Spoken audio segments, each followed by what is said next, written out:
Greetings, everybody. This is Robert Marshall in Waco, Texas, with Alex Powers of Gardner Lodge in Kansas. And guest this evening is Past Master Scott Bratson of That's right. Brazos Union Lodge in College Station. Welcome, Scott. Welcome, brethren. Glad to be here. Glad to have you, man. So, brother Scott, how is this whole quarantine been affecting you, my brother? Well, it's right now I'm still able to work. A&M. I work for A&M. They have us on a really odd schedule. We're going in. A couple of us go in a couple of times a week, and then they just have us rotating, kind of to minimize as much contact with each other as possible. But other than that, going to work and going to the store, that's about all I can do. Been doing a little bit of maintenance up at the lodge as well, trying to get some of that Yeah, going. Put in a LED light up in the lodge room today, and so we can get one of our a portrait of our first master illuminated in there, so it's not so dark Oh, on our yeah. side. I saw that. That don't looks really, really nice.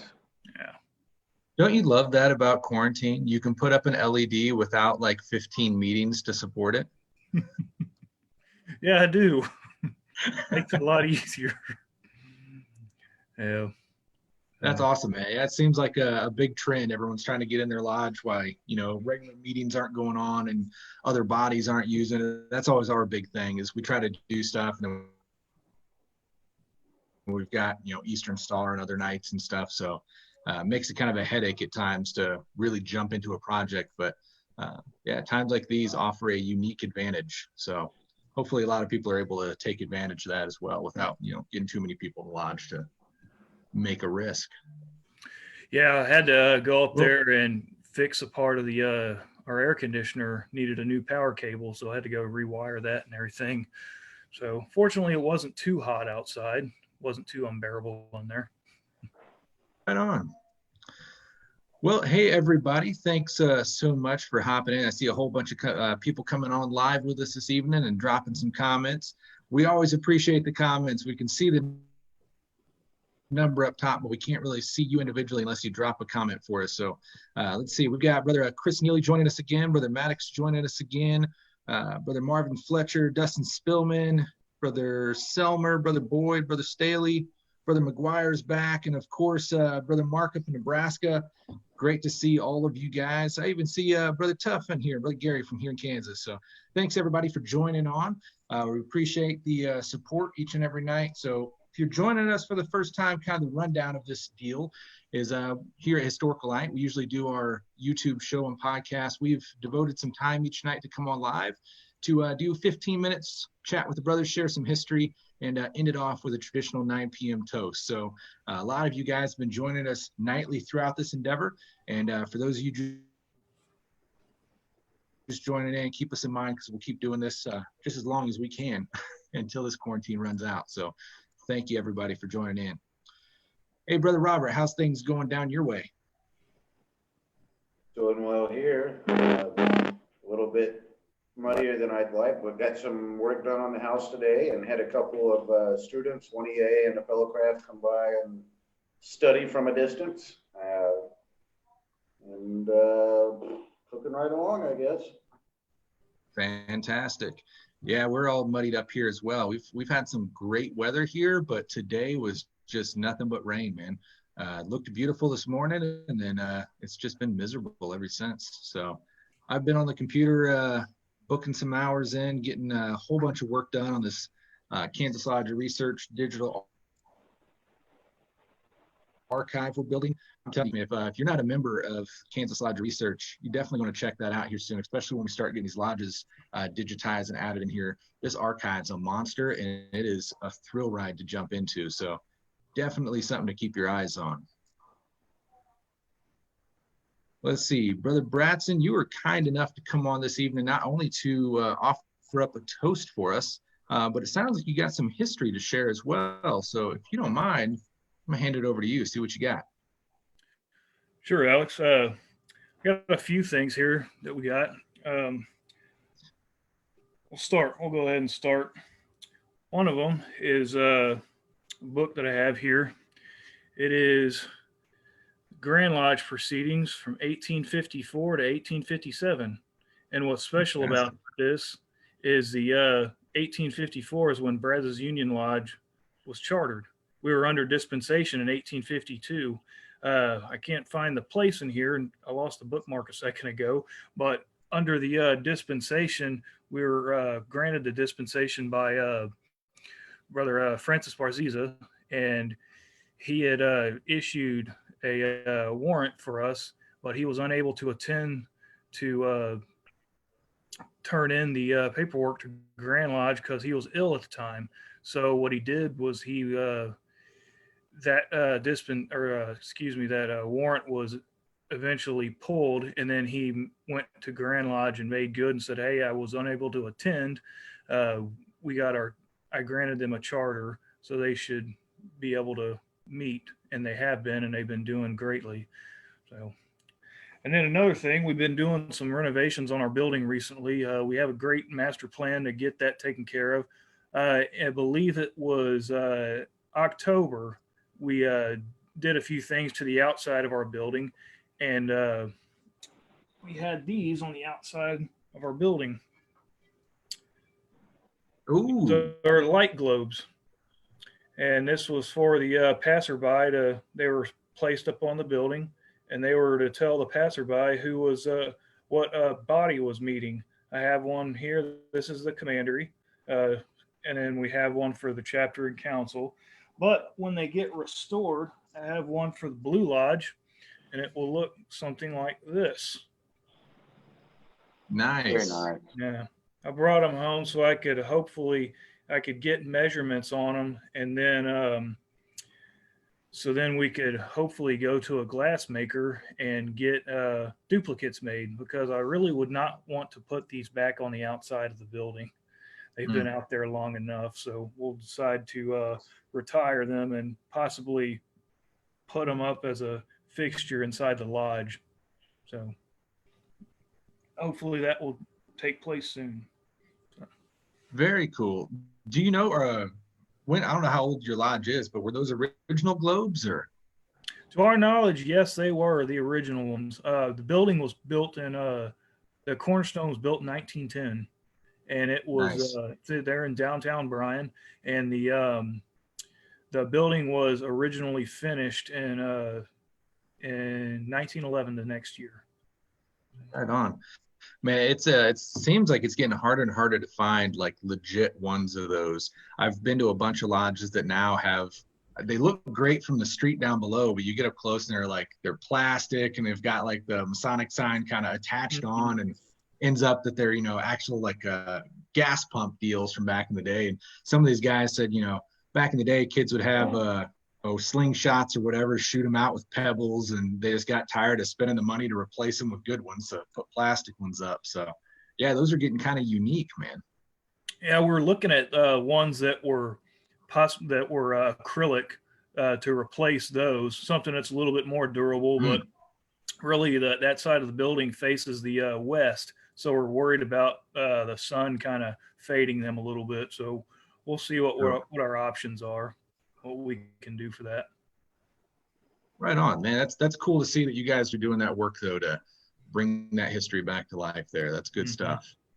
Yeah. Well, out of curiosity, what are you brothers toasting with this evening? Well, I'll begin.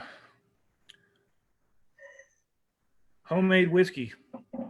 Oh, nice. Wheated bourbon. Homemade. Good stuff. Right on. Homemade as it gets. Oh, man. There you go. How long have you been making whiskey? I started about 2 years ago. Okay, cool. It came out because every time I tried to make beer or wine when I was learning, it was a disaster. So I had to figure out what to do with the rest of it. So I started making this, and then just putting an occasional jar or two on the shelf and letting it age. So I made some moonshine when I was in college for a couple of years. It was a lot of fun. It's a cool process. It is. And hopefully before too long, I can get up there and tour the at Grand Lodges next year. Hopefully, I can get a tour of the Balcones Distillery. Really, Oh yeah, really I've like that used their place. stuff for a couple of these toasts. Hmm. They have a nice facility. Yeah. So what do you have, Robert? Crystal Head vodka, and mix it into a cocktail here. Nice. Fantastic. Well, I'm double fisting again. I've got my my sparkling water going on, but I'm going to be toasting tonight the Philalethes Cannon with some more of the Powers whiskey. Still trying to get through the everlasting bottle. Maybe one of these days. Maybe before we get out of quarantine, we'll be able to finish that off. No, You don't think so? Yeah, probably not. I don't know, man. Let's see. We got brother Tough on here saying Maker's Mark for me. You guys tried that before? I hear a lot of people talk about Maker's Mark, but never once tried it. it's not bad. Actually, this right here is from the mash bill that they use. Oh, is that right? Now, not the same recipe by any means, but it's the same percentage in the mash bill. So it's a lot like it, but it's the oak is makes a little bit more bite because our oak is different than the oak in Appalachia. Very nice. So what have you brothers, I know Robert's talking, he's been doing a lot of work with New Brothers, getting on proficiency and everything, but Brother Scott, what have you guys been doing your way, just kind of diving in deeper to masonry during this time that we kind of got some freedom to have some extra time and all that good stuff? Well, we've been doing a lot of well, not a whole lot. We've been joining in with the brothers at San Marcos. They've been doing reading groups, so a few of us have been joining with them. We've also been hosting a couple of reading groups ourselves. Oh, cool. A couple of weeks, it was about a month or so ago. Y'all had mentioned it a couple. I think last week we had one for the what was it? Lightfoot's manual. Yeah, thank you, Robert. It was for Lightfoot's manual. So we've been doing that, and then just kind of having talks back and forth. I know the Masonic education now, we've wanted it out of the bag, and it's out in the open now. I mean, it's everywhere. Of course, we've needed it too. During this time, I've been doing a lot of reading myself on it. So, Indeed. yeah. Robert, what you been doing outside of your normal? Reading more. I shared a book I'm reading last night. Working with candidates whose instructors haven't been able to meet with them, so I've been picking up some of those. I've actually done quite a few of the online educational seminars now, and I had started doing those before the coronavirus lockdown, but there's been a big increase in demand for them. So I think I've done them just in the last week for 6 or 7 different time zones. So that's been interesting. It's interesting to see how lodges in different parts of the world respond to different kinds of topics. Agreed. Yeah, it's definitely been a huge increase in, well, you guys are talking about the Masonic education that we see digitally now, which is fantastic. Fantastic. It is, really is. Well, Brother Scott, the hour of 9 o'clock is upon us, and you're gracious enough to come on this evening to offer up a toast, which we're very, very grateful for. So, my brother, I'll pass it to you as I fill my glass. If you can give us our toast. Raise a glass, brethren. Brethren, across the nation, around the world, let's think about right now. Time, patience, perseverance, and fortitude will be able to meet again. Also, during this time, let's take time to reflect. When we get back, let's not think about what we want to do. let's think about what we want to be. When we think about what we want to be, that's where we really, really dive into the character building. So we'll be back soon, brethren. Hang in there. Cheers. Cheers. I like that, man. Not what you want to do, but what you want to be. It was in Dan Crenshaw. That's fantastic. And, you know, if you really think about that, okay.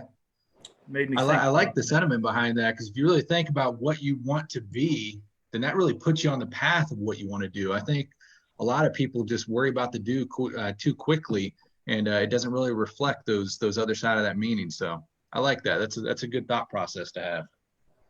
What's the book? Dan Crenshaw? Fortitude. Okay. Yeah, he recently had it out, just released it. It's a really neat one. So. Very cool. Let's check it out. Awesome. Well, Brother Scott, thank you so much for joining us this evening. Thank you so much for the fantastic toast. And thank all of you out there. We've got a bunch of you joining on tonight. So thank you for everyone that's kept up with us and those joining in for the first time. We love you all equally. Keep in mind, we'll do this every night. So join us tomorrow, 8:45 Central Standard. Like I said, we'll chat with the brothers here, share a little bit of history, then end it off with another toast. So until tomorrow, stay safe out there, be well, and take some time to save some history. See you tomorrow. Thanks for having me, brother. Hey, thank you. See you, brothers. All right, see y'all.